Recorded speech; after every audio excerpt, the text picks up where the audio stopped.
ছাত্রনেতা। সিএনএর খবরের জেরে এবার পদক্ষেপ গ্রহণ জেলা প্রশাসনের।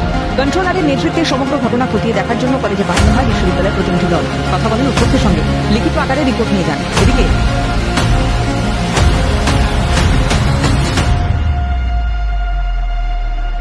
টকের তৃণমূল কংগ্রেসের প্রভাবশালী নেতার ভাইপো রাহুল মোল্লার অডিও ভাইরাল। শিক্ষক দিবস উপলক্ষে কলেজে ছাত্রছাত্রীদের কাছ থেকে জোরপূর্বক চাঁদা তোলার বলো আগ্নেয়াস্ত্র নিয়ে কলেজের তৃণমূল ছাত্র পরিষদ নেতা ভাইরাল ভিডিও গিয়ে তোলপাড়। সেই ভিডিও দেখাচ্ছে আপনি যে ভাইরাল ভিডিও গিয়ে তোলপাড় করে গিয়েছেন। অভিযুক্ত